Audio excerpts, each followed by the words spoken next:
Okay, now let's go back to the top story that we're tracking for you this afternoon. It's all about the crime statistics, the quarterly crime stats that were issued earlier today by the Minister of Police, Bheki Cele. I'm now joined by Dr. Guy Lamb. He's a criminologist in Cape Town. He works for Stellenbosch University's Department of Political Science as well. Dr. Lamb, good afternoon, and thank you very much for your time.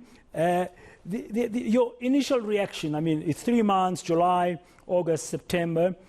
From a murder perspective, we understand the riots in July had a big effect in terms of those numbers. And then from gender-based violence, it doesn't seem like there's any decline, overall. The numbers are shocking. The numbers are. I mean, certainly the starting point is the riots that took place predominantly in KwaZulu-Natal and certainly in parts of Gauteng in July. And those really have skewed what would have been a sort of a very normal reflection of what would have happened around crime stats this time of the year. There would have kind of been a certain trend, but it's thrown that trend out, and it's largely been driven by KwaZulu-Natal, where we saw more than a 44% increase in murder, and it largely happened in July. But also, if we're looking at the crime stats, we're looking at sort of categories that we don't typically look at, namely arson, namely burglary of non-residential premises, where we've seen significant increases happening. And those also are a reflection of what happened within KwaZulu-Natal, because the burglaries at non-residential premises were the looting, and of course arson relates to all the burning that happened during that period. So of course those are the grave concern issues, but the gender-based violence, rape is as always a major issue. We haven't been able to find ways to bring down rape and other forms of sexual violence in any significant ways. I mean, the numbers we've got before us are slightly less than a few years ago, but certainly an increase compared to last year. We know that rape is underreported and highly underreported, so we don't actually know what's going on there other than it is very high. Yeah, and the killing of children as well is very, very concerning, about 3 a day. Absolutely, absolutely. And of course, the sort of context of which lockdown and COVID and the changes that COVID have brought to the economy in terms of job losses, that's just applied a lot of pressure on households, particularly households where there was a high vulnerability of violence against children happening. And that's certainly exacerbated the risk factors for violence against children. And some of those violence altercations result in deaths, unfortunately. Yeah, and the number of kidnappings, about 2,000 kidnappings, according to the minister, in 3 months. I mean, until recently, with the kidnapping of the 4 young boys, the Moti boys in Limpopo, we sort of knew that there are certain kidnappings happening, but it became a headlines because of what happened to them. And thankfully, they were returned unharmed, as far as we know.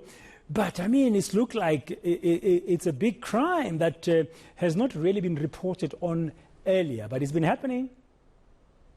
It's been happening, but I think it was really interesting what the minister was discussing about it in the presentation, that we couldn't actually see it when we were watching it, but it's certainly in the document that's on the SAP's website. It gives you a breakdown of the different forms of kidnapping. So most of the kidnapping that's reported is related to car hijackings, where individuals or children in cars are part of the hijack process, and then that's classified as kidnapping. One often sees it in the context of robberies where individuals are kidnapped. The ransom component that we've seen headlines, that's actually a very small component of total kidnappings. So it was quite interesting to get that analysis.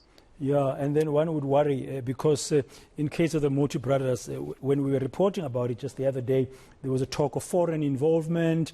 These syndicates, crime syndicates, are very, very well organized. It looks like South Africa is not going to escape the ongoing kidnappings. It seems to be becoming certainly a prominent feature. Obviously, it's not something that everyone needs to worry about. There's certain populations that are being targeted, and there has been a lot of emphasis on recent cases. But of course, this has been happening for a number of years, and it has related to certain individuals who have high net wealth, and also they are necessarily reporting those kind of crimes because they don't want the police involved in it. They want their loved ones returned, so ransoms are paid. But I think certainly this is something we're going to have to keep an eye on going forward, because it seems as though we have certain networks and groups within South Africa that are starting to specialize in this form of crime. Yeah, lockdown levels, I mean, I can't remember now where we were in July, but we're certainly higher than where we are today. You mentioned it earlier in terms of the impact that COVID-19 has had on households in terms of income, joblessness, and other pressures.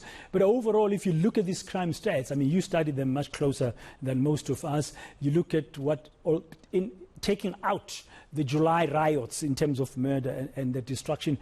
Did the lockdown levels have a lot of impact here? What we know is during the hard lockdown period is that had significant impacts on terms of reducing crime levels because people were staying at home, they weren't moving about as much, there was no access to alcohol. So there's sort of a number of the sort of risk factors and contexts that result in kind of violent crime happening or increasing the risk of it. Those certainly were somewhat reduced. So we saw quite significant reductions in crime during that period. And what we've seen between July and September this year is varying degrees of lockdown, nowhere near as severe as that. Some of it's because there were curfews in place and some restrictions on access to alcohol has had an effect, but not a significant effect. We have seen, obviously, if we take the riots out of this equation or compare it to other periods in time, there still were increases.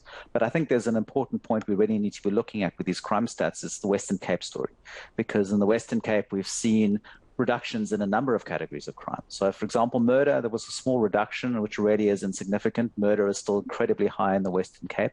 But there are other categories around assault, for example, in terms of varieties of other types of robberies where we've seen reductions happening. So something is positive has been happening in the Western Cape, and I think it has a lot to do with different stakeholders that are trying to engage in crime prevention, promote safety. So you don't only have SAPs that are involved in this, devoting more resources to the province, but you've got the city and you've got the Department of Community Safety and the whole Western Cape government that are investing in safety. And it seems to be paying off within the Western Cape because this bucks the trend. And I think we really need to be looking at what's been working in the Western Cape and see how can it be replicated in other provinces.